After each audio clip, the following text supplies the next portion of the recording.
but you know what? They started off at 17, and nobody talked about it. And they'd come to me when there were 10 left, when there were 8 left, when there were 2 left.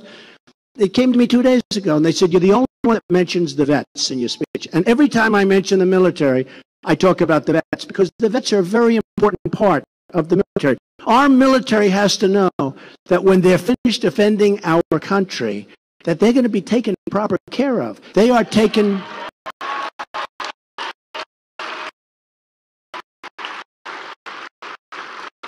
The military is taking care of worse than if you're an illegal immigrant. I mean, you see what's going on where they're being, the immigrants, the illegal immigrants, they come in here illegally.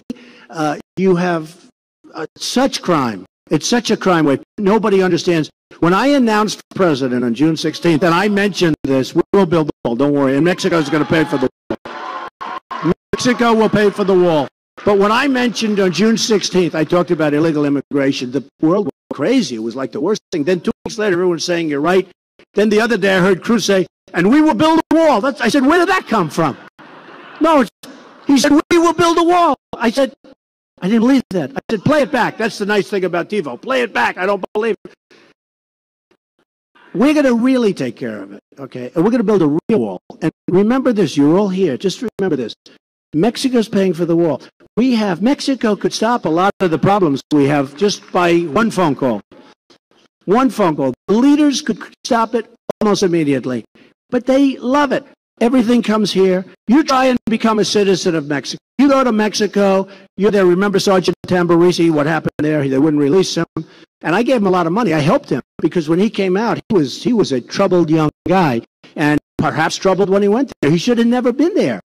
And he certainly shouldn't have been there for the long periods that he was there. Greta worked very hard on him and others, but on making sure that he got out. But we had a president. I don't think he ever made a phone call. It's to this day. I don't think he ever made a phone call. It just shows you we have tremendous trade deficits with Mexico, $58 billion or so. Think of it, $58 billion. When you have a $58 billion trade deficit, and you're going to yearly, and you're going to build a $10 billion wall. It's real easy, right? You don't have to be the greatest business student in the world. So you just remember this, so you can hold me to it the next time around, okay? Mexico, we're going to build a wall. It's going to be a great wall. It's going to be a real wall. It's going to stop drugs from pouring into our country. Going to stop people from coming into our country other than legally, because we want them to come in legally. But you watch, and just so I say, Mexico will pay for it. Because when you have a trade deficit like that, that means they're making a fortune on the United States. You have companies like Ford, like Nabisco, like Carrier Air Conditioner moving into Mexico. Well, that's the way you have to think of it. In Japan, they sell very few American products. And remember, made in the USA, the old sticker we used to proudly have, would have on everything we had, made in the USA or made in America, but made in the USA. In Japan, they were very proud of their products. They don't want products made in the USA. So we take their cars by the millions, but we send them very little. You call it an imbalance. They're up here, we're down here. We send them very, very little, and they take our product. We have to change it. We have to balance it out, folks. We have to balance it out. But with NATO, I have to tell you, so with NATO, I said obsolete, I said expensive. Then we started getting into countries with, actually with Blitzer, and also with Anderson Cooper. And we started getting into it. And we talked about nuclear, because nuclear to me is the single biggest problem in the world today, okay? President Obama thinks it's global warming. If you can believe this, he actually said global warming is our single biggest problem. And I agree with him. I say global warming, but of the nuclear variety. That is our... Because you want global warming, that's global warming, okay? That's instantaneous global warming. Nuclear is our single biggest problem, the power of those weapons. And you already have countries that have them. I mean, you have Pakistan has tremendous nuclear capability. You have India. You have Russia. You have China. You have the USA. You have others that have, you probably have some that have it, which is the scariest of all, that nobody even knows.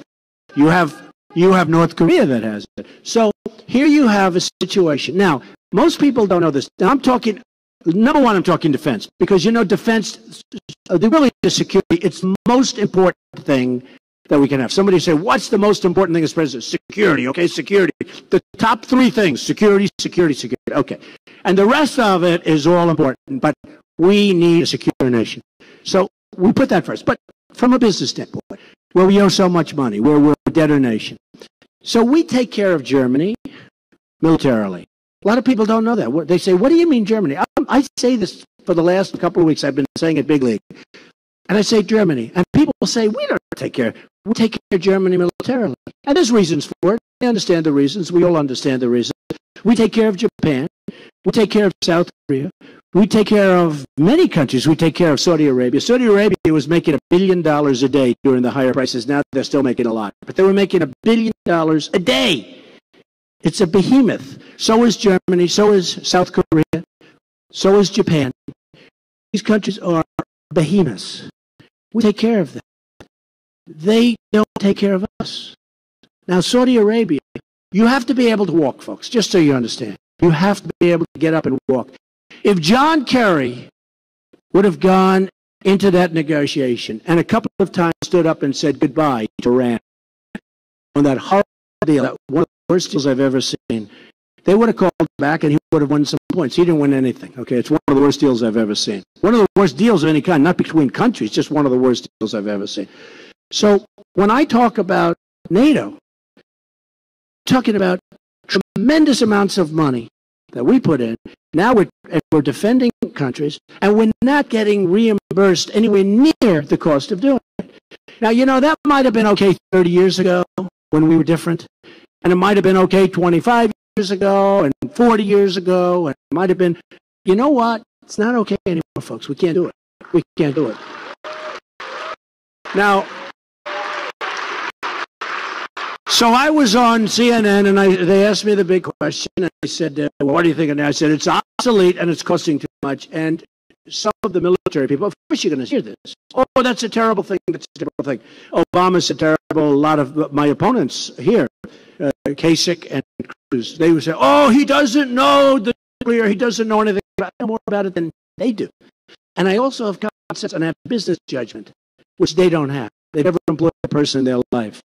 They've never employed anybody in their entire life. They're politicians that get their money from companies. They probably get money from companies that are involved with Japan. They're involved with many of these countries that make a fortune off these countries. And they're not going to do the right thing for you. They're going to do the right thing for the country and the right thing for their lobbyists and the right thing for their special interests, but they're not going to do the right thing for you. Believe me. Believe me. I know it. Hey, excuse me. Who knows better than me? I was on the other side of that equation for my whole life. Some of these lobbyists, I see him, hey, Jim, how you doing? Gives me 5, right? I mean, I know these people, and they're very good. You have lobbyists that specialize in certain senators. If you want Senator X, you go to so-and-so on Pennsylvania. He'll guarantee. I mean, he walks in and he says, well, this is what I want. And 100%, I mean, it's like it's emblazoned on their forehead. Senate, I don't embarrass anybody. But let's say Senator Cruz. It's Cruz, Kasich, Hillary Clinton. They got, oh, Hillary. She takes money from Hillary. Hillary, oh. But they will do what their lobbyist tells them to do. I mean, not all the time, but most of the time. Because the lobbyists will say, they gave you millions, you can't do this. Yeah, but it's such a bad deal for the country. Doesn't matter. They gave you millions. Millions, you have to do it. Me, nobody gave me anything, okay? Nothing. So what happened is I mentioned this deal, and I mentioned, you know, the fact that it's obsolete, the fact that America can't afford to do it, the United States can't afford to do it, and that they'll have to pay more. Now, I didn't say anything about letting Japan nuke, but I did say perhaps if we can't do the right deal, we'll have to let them take care of themselves, and if that means they'll have to someday get nuclear weapons. In all fairness, folks, I know the way life works. Eventually, they're going to probably want to do it anyway, okay? Anyway. You know, I don't say that's a good thing or a bad thing. I think it's fine the way we have it now. We can't lose the kind of money we're losing. We can't have NATO. Now, remember this, NATO, 28 nations. We have NATO. I think it's 68 years old. It was really designed for the Soviet Union, which doesn't exist anymore, but Russia's plenty tough, so you can do that. But it wasn't designed for terrorism. They have the wrong countries. They have the wrong everything. And our real threat today is terrorism. That's our big threat. We have other threats, but we have a big threat of terrorism. So they have to either rejigger it or come up with something new. But terrorism's a threat. We have to knock the hell out of these crazy people that are all over the place, right?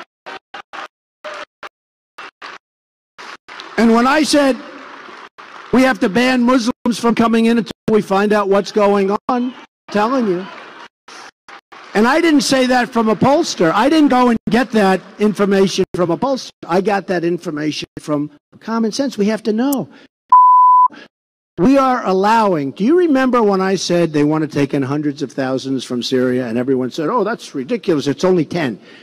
Well, that number now is really high. And it was interesting because I listened to maybe the second debate, which was very boring, the Democrat debate. And they said 55 or 65,000, but the White House said 10,000. And when they originally started, it was 3,000. So they started at 3, they went to 10. Then the debate said 55, then they went back to 10. But I said 100, and I said 200, and everyone said, oh, that's so ridiculous, it's not that many. Well, now, if you take a look at what's happening, we are taking them in like wildfire.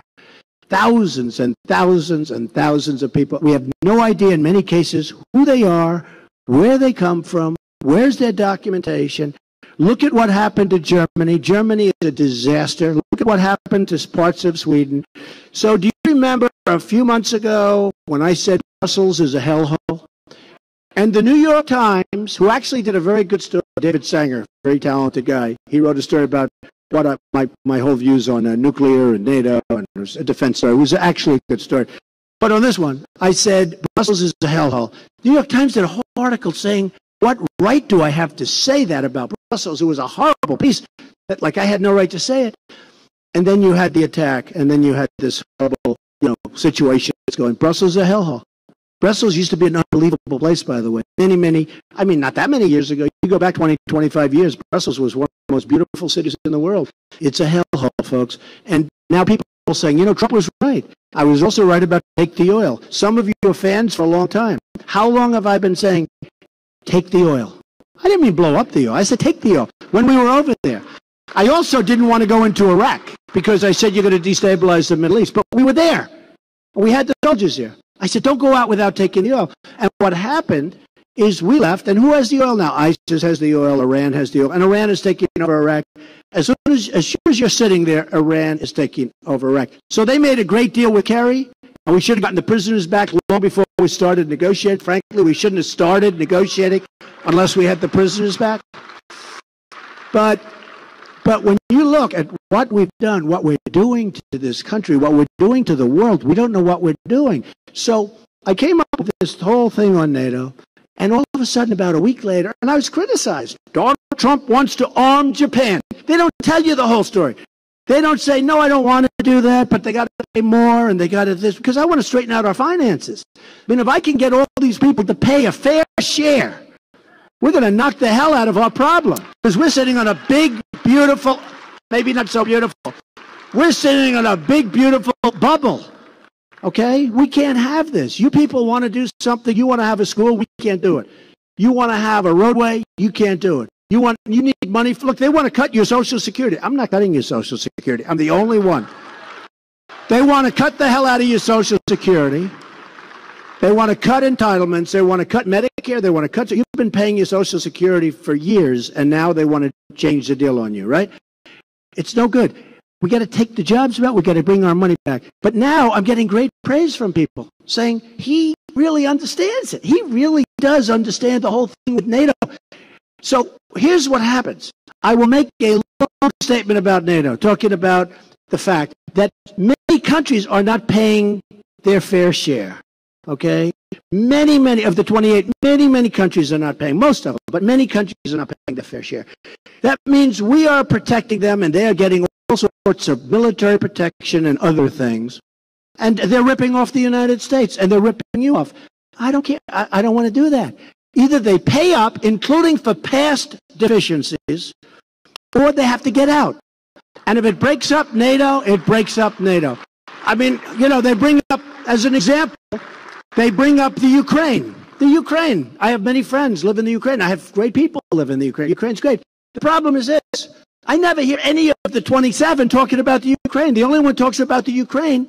The only one is the United States, right? And they're always telling Russia, don't go in, don't go in, don't go in. Let's have World War III, don't go in. But why isn't Germany talking about it? And why aren't countries that surround the Ukraine